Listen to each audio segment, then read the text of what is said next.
A cambiar un poquito el giro, vamos a charlar con el comisionado presidente del Instituto Federal de Telecomunicaciones, con Adolfo Cuevas, precisamente para conocer qué es lo que está haciendo el regulador en materia de la implementación de algunas políticas que buscan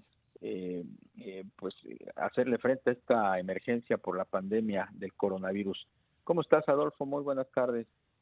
Darío, buenas tardes, muchas gracias. Platícanos, ¿qué están haciendo desde el Instituto Federal de Telecomunicaciones para garantizar al usuario de los servicios que tengan acceso a los beneficios de las telecomunicaciones en medio de este contexto de pandemia en donde pues todo el mundo se fue a trabajar, o casi todo el mundo se fue a trabajar a sus casas, y existen un alto tráfico de internet, por ejemplo? Sí, muchas gracias. Te comento, estamos actuando en varios frentes. El primer objetivo es lograr mantener la calidad de los servicios, que las redes de telecomunicaciones del país sigan operando. Esto, afortunadamente, en México es una tarea factible porque, merced a las reformas de los últimos años, logramos niveles de inversión que nos dan redes robustas en México. De hecho, por darte un ejemplo, hace un par de semanas vi un reporte de una consultora que señalaba que la ciudad con mejor conectividad en toda América Latina es Ciudad Juárez, en Chihuahua. Ahora bien, las velocidades de Internet en México, en las redes fijas, son de primero y segundo lugar en América Latina. Eso quiere decir que tenemos redes robustas y lo que nos interesa ahorita es mantenerlas. Se han registrado incrementos de tráfico del orden del 40%. Las redes son fuertes y lo pueden soportar debidamente y no hemos tenido caída de redes. El otro tema que estamos afrontando es algo muy relevante en relación con este punto. Estamos interactuando con gobiernos locales para lograr que los trabajos de mantenimiento de las redes y otros servicios necesarios para la prestación de las telecomunicaciones no sean objeto de afectación. Ayer enviamos un exhorto a autoridades locales señalando que era importante que dieran facilidades a los trabajos de mantenimiento porque, y esto es comprensible, algunos gobiernos locales, buscando proteger a su población, han dictado medidas que restringen el tránsito libre de personas y actividad libre de empresas. Esto es entendible para la crisis que estamos padeciendo. Lo que queremos señalar en este exhorto es que las empresas de telecomunicaciones operan con parámetros de seguridad suficientes que garantizan que no son un riesgo y por tanto deben dárseles estas facilidades. Y me refiero por telecomunicaciones al sector entero, no es solamente la parte de los operadores que nos dan los servicios finales que todos gozamos, sino también otros rubros asociados como puede ser de tecnologías de la información, todas estas infraestructuras de plataformas, fibra óptica y demás, que convergen al sector, y además, por ejemplo, la industria electrónica de alta tecnología, que provee, el hardware para todo lo que hacemos. Queremos, y ese es el llamado, que se les brinden facilidades para que su operación no cese. Ha habido en los últimos días reportes, por ejemplo, de cierre de centros comerciales, que además implica que los centros de servicio a clientes no puedan operar. Y este tipo de cosas es las que buscamos evitar, Darío. Claro. Buenas tardes, Adolfo. Te saluda Rogelio Varela.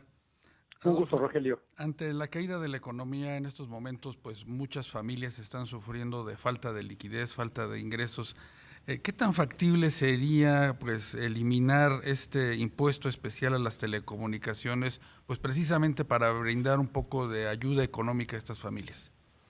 Mira, aquí tenemos algo, habla de un punto que de alguna medida me excede, pero me refiero a que como es una cuestión fiscal, eso corresponde al Congreso de la Unión.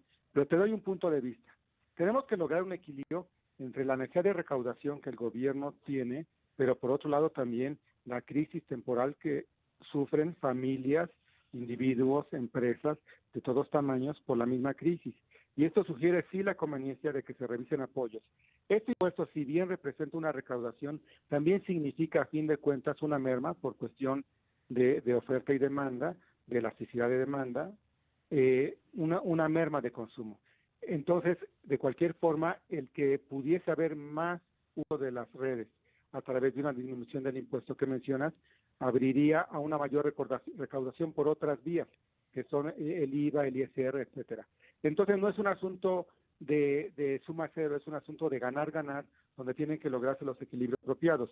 Estamos escuchando a la industria en el tema que tú mencionas, pero además estamos trabajando con la industria justamente para desarrollar programas de ofertas, de promociones que sirvan a los usuarios finales en esta contingencia, que sabiendo como lo será, que afrontaremos una crisis severa, las familias puedan tener la garantía de que no perderán servicios de telecomunicaciones y que encontrarán un uso apropiado de las mismas. Oye, Adolfo, ¿y qué hay de capacidad de espectro? ¿Qué facilidades hay de que se abran, digamos, las condiciones para que la población utilice mayor espectro que está disponible? Te comento, y es un tema muy relevante y también producto de los cambios de los últimos años. Hace 6 años éramos uno de los países con menor espectro disponible para tecnologías de la información. Incluso estábamos por debajo de países de Centroamérica. El día de hoy, desde el año pasado, somos el país con mayor espectro disponible para telecomunicaciones. ¿Esto qué quiere decir? Que en realidad hay espectro suficiente y ese no es un tema en México. Lo ha sido y lo reconozco en otros países. Tengo las referencias de acciones en Estados Unidos por la FCC y otros lugares. Eso es porque allá sí tienen esos problemas de saturación del espectro. En México no lo tenemos. En México tenemos espectro que en grandes cantidades, en diversas licitaciones en los últimos 6 años, hemos puesto a disposición de los operadores y te diría, y no miento, que tienen espectro de sobra. Puede haber zonas donde requieran espectro complementario, eso se debe a factores que quizá no valga la pena explicar en este momento, y eso me refiero quizás a algún operador. Pero en el conjunto tenemos espectro más que suficiente para la demanda que pudiese haber. Ahora, el tema final no es el espectro, déjame decirte algo, y creo que puede ser útil para la comprensión de tu amable auditorio. Tengo que cortar, Adolfo, desafortunadamente. Si me permites, dejemos la puerta abierta para una posterior charla y nos cuentes justamente lo que se puede hacer en ese sentido. Por lo pronto te agradezco mucho la entrevista. A ti, Darío, Rogelio, muy buenas tardes.